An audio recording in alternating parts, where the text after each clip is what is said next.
So hey guys, this is Pushpendra and welcome back to the new vlog. This vlog is going to be my morning routine vlog, जो कि ज़्यादा खास है नहीं, लेकिन मैं आपको दिखा रहा हूँ। आज मैं सुबह थोड़ा जल्दी उठ गया था 5:30 बजे।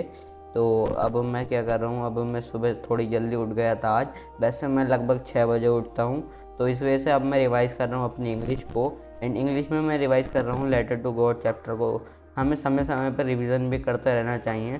तो इंग्लिश में तो रिवीजन सिंपल होता है, आराम से अपनी बुक खोली एंड उसके क्वेश्चंस को पढ़ लिया एक बार, वहीं से रिवीजन हो जाता है। एंड यार बहुत लोग पूछ रहे थे कि आपका इंग्लिश का एग्ज़ाम है, आप इंग्लिश के एग्ज़ाम की तैयारी कैसे करते हो, या फिर आप इंग्लिश को पढ़ते कैसे हो।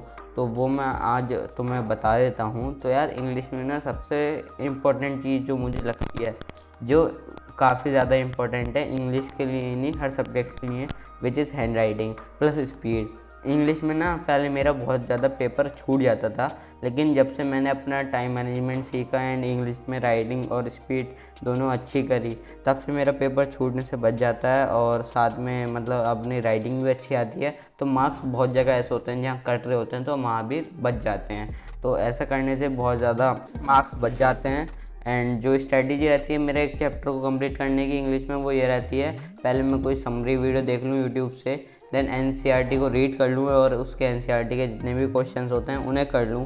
एंड उन्हें करने के बाद में देन मैं मूव करता हूँ पीवाईक्यूज़ पर। पीवाईक्यूज़ तो इंपॉर्टेंट होते ही हैं। एंड तुम्हें पता है इंग्लिश में 3 सेक्शन होते हैं, reading, writing and grammar and literature. लेकिन यार जो लिटरेचर सेक्शन है वो पूरा 40 मार्क्स का होता है, और रीडिंग, राइटिंग एंड ग्रामर पूरे 40 मार्क्स का होता है। तो जो रीडिंग राइटिंग होते हैं वो पूरा 20 मार्क्स का होता है, जो कि एक तरह से आपके जो नंबर हैं 20 नंबर वो बिल्कुल फ्री होते हैं। क्योंकि यार हमें रीडिंग में और राइटिंग में ज़्यादा कुछ करना नहीं होता, बस हमें अपनी इमेजिनेशन वगैरह पावर को स्ट्रॉन्ग करना पड़ता है एंड थोड़ा मतलब प्रैक्टिस करनी पड़ती है। लेकिन जो लिटरेचर है उसमें ज़्यादा फोकस करना पड़ता है चैप्टर्स पे। तो सबसे पहले तो मैं तुमसे यही कहूँगा कि सबसे पहले तो आप रीडिंग, राइटिंग और ग्रामर सेक्शन को स्ट्रॉन्ग करो, और मैं भी इन पर ही ध्यान दे रहा हूँ। मेरे मार्क्स भी जो कटे थे वो कटे थे राइटिंग नहीं, रीडिंग सेक्शन में एंड ग्रामर सेक्शन में।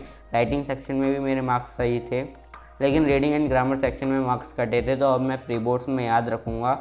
और लिटरेचर में जो है वो आपको आंसर राइटिंग स्किल पे वर्क करना पड़ेगा। आपको आंसर राइटिंग करनी आनी चाहिए, और साथ में आपको एनसीईआरटी पॉइंट्स को इंक्लूड करना है अपने आंसर में। साथ में आप क्या कर सकते हो, आप जब भी कोई क्वेश्चन बैंक है आपके पास, तो आप क्वेश्चन बैंक से आंसर पढ़ो। आंसर पढ़ने के बाद में उस आंसर को अपने वे में लिखो, या फिर ऐसा कर सकते हो आप क्वेश्चन बैंक से क्वेश्चन देखो और फिर उसका आंसर लिखो अपनी एक कॉपी में, जो भी कॉपी है, एंड फिर उस आंसर को क्वेश्चन बैंक के आंसर से मैच करो एंड देखो कि वहाँ पर क्या इंक्लूडेड है एंड आपके आंसर में क्या चीज़ इंक्लूडेड नहीं है। तो वहाँ से आप कंपैरिजन करो, एंड ऐसे ही करते करते आपकी आंसर राइटिंग स्किल बहुत ही ज़्यादा अच्छी हो जाएगी।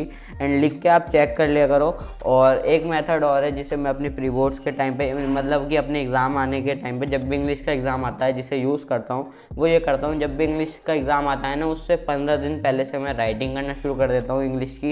एंड साथ में मैं क्या करता हूँ, अपनी स्पीड मेंटेन करना शुरू कर देता हूँ, एंड साथ में प्रैक्टिस करना शुरू कर देता हूँ टेंस को, ग्रामर को, और भी जैसे रीडिंग वगैरह, पैसेजेस वगैरह होते हैं, तो सबकी प्रैक्टिस करना शुरू कर देता हूँ, ताकि एक तरह से वो मेरी हैबिट में आ जाए एंड मैं एग्ज़ाम के दिन बहुत ही अच्छा स्कोर कर पाऊँ। इस वजह से मैं ऐसा करता हूँ। एंड आप भी इस ट्रिक को यूज़ कर सकते हो। पर्सनली मैं तो इसे बहुत अच्छे से यूज़ करता हूँ, एंड आप भी कर सकते हो। तो यार यही थी पूरी जो स्ट्रैटेजी वगैरह जो मैं यूज़ करता हूँ। चलो अब जल्दी से इंग्लिश पढ़ लेते हैं।